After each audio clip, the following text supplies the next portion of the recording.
It's a Meccano small parts box from the 1970s or 80s, made out of not so recyclable plastic. Hi and welcome back.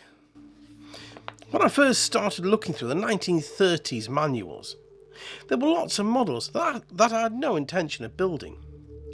Purely as I looked at them, I couldn't see the point. After all, what engineering is there in an aircraft carrier? Or more to the point, what working engineering is there in this model?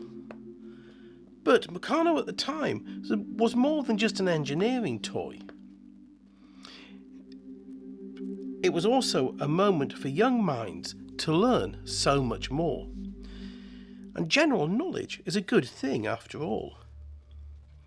The monthly Meccano magazine helped feed this as they wrote articles on very varied subjects, like the 1934 July edition that covered the subject Wings of the Navy, floating aerodomes that carried land planes to sea. But the history of the aircraft carrier is fascinating, and is one of those rabbit holes that I find myself disappearing down as I explore the story behind these builds. And to be honest, some of the history that I'll be discussing today probably pushes the boundary, rather a lot, on what we would call an aircraft carrier. And at the end of the day, we've been staging air operations off ships for over 200 years. And while I might, from time to time, mock my French cousins, I will say this of them: when they get it right, oh boy, do they get it right. Aviation is one of those things. Even the word comes from the French word avon. And one of those early engineers working in heavier than air flight was Clement Ader. In 1909, he famously said, "An airplane carrying vessel is indispensable. These vessels will be constructed on a plan very different from what is currently used. First of all, the deck will be cleared of all obstacles. It will be flat, as wide as possible, without jeopardising the nautical lines of the hull, and it will look like a landing field." In that moment of clarity, he envisaged the aircraft carrier and started the chain of events that followed. But when was the beginning of airborne operations that were launched from a ship? And isn't that an unusually constructed sentence? In 1806, Lord Cochrane, in command of HMS Pallas, launched kites to drop propaganda leaflets written in French with proclamations against Napoleon Bonaparte. The kite strings were set alight, and when the strings had burned through, the leaflets were dropped on French soil. So, there you go. I don't need to write anything else in this script. The Royal Navy did it again. Before anybody else, Britain proving yet again what it means to be first. But then what about the Austrian Navy? As most of you will know, Austria is a landlocked country, but they do have a navy. They have the dubious honour of being the first country to launch an offensive airborne operation from the deck of a ship with the view of bombing a city. In this case, it was in 1849, during the Italian-Austrian Wars of Independence. On the 12th of July, in 1849, the Austrians launched some 200 balloons, each one carrying a 30-pound bomb, some from the deck of SMS Volcano, which was classified as a balloon carrier, or the first real incarnation of the aircraft carrier.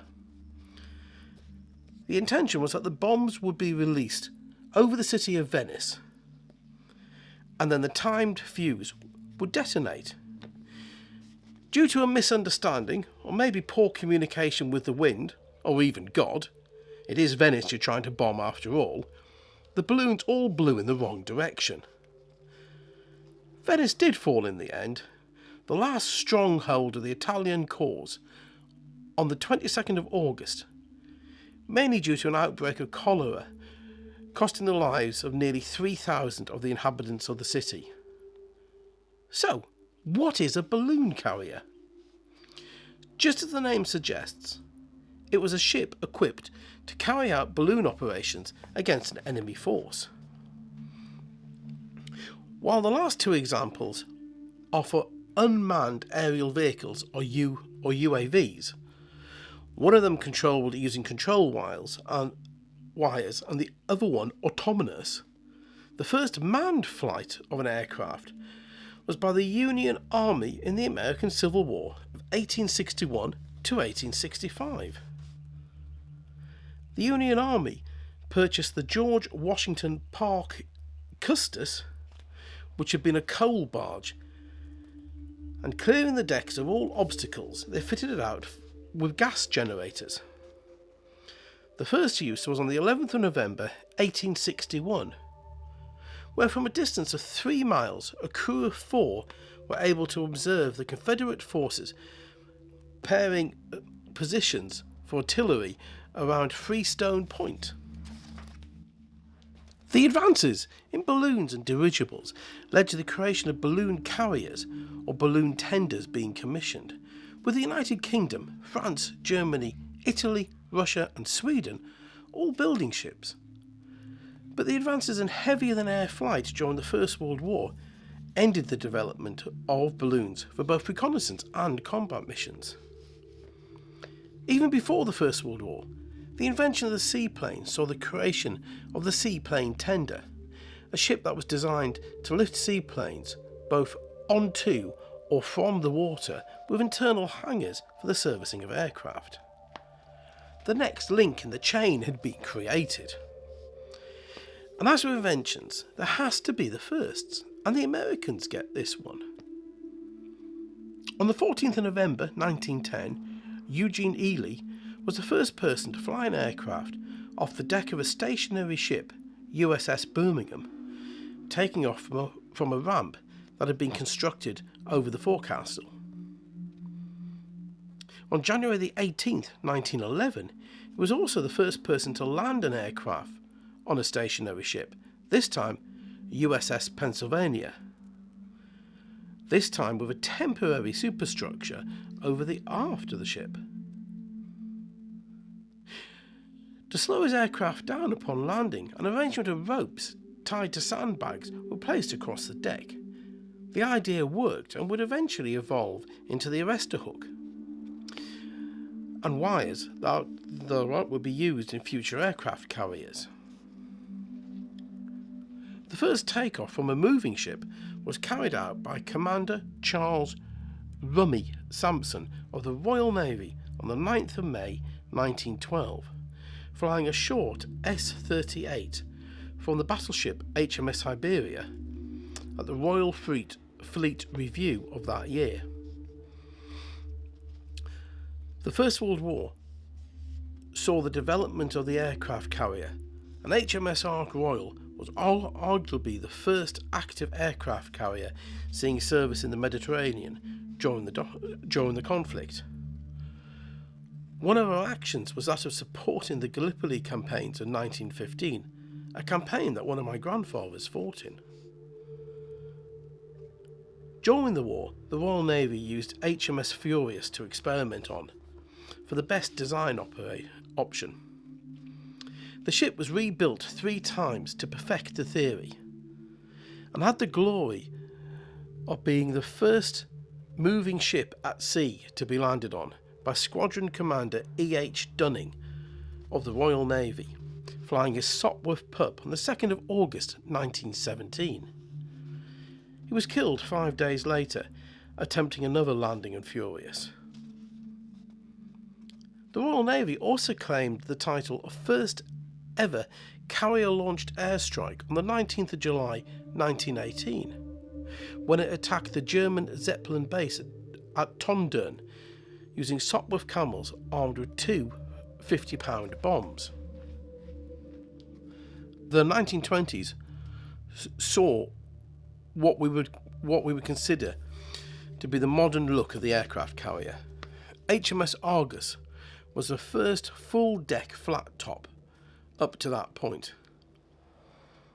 The designs had favoured a superstructure in the middle of the ship with flight decks fore and aft, and a second deck under the forward flight deck for takeoffs only. Argus had no superstructure at all.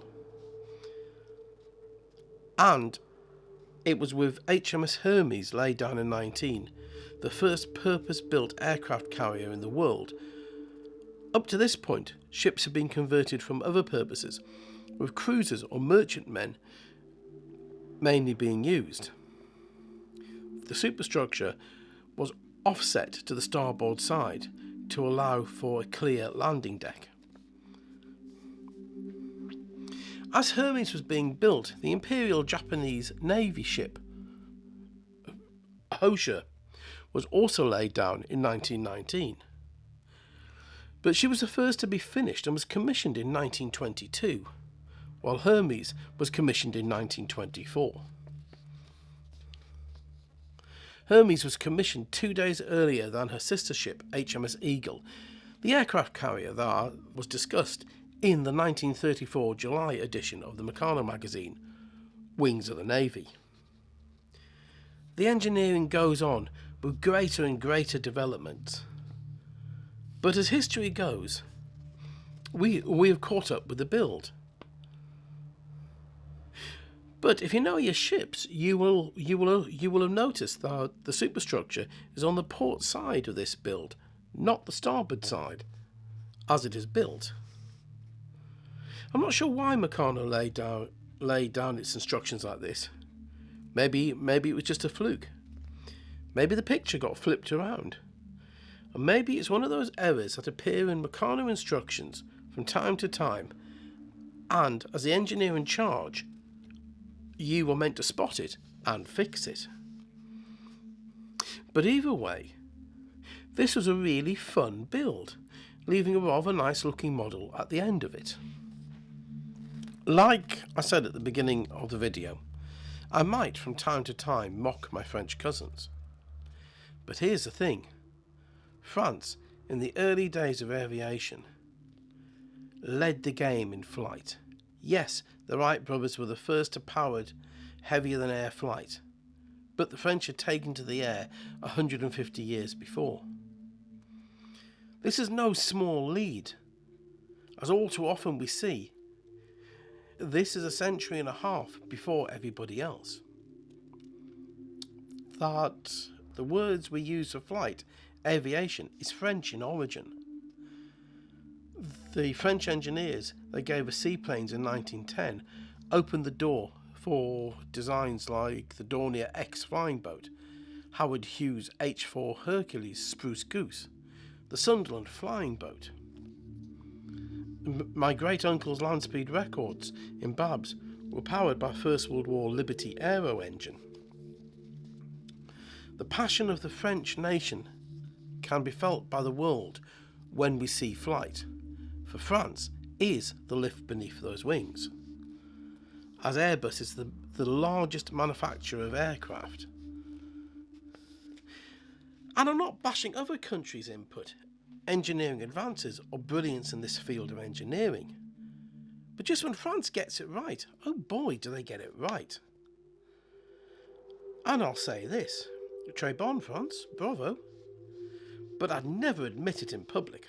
Come on, I'm British.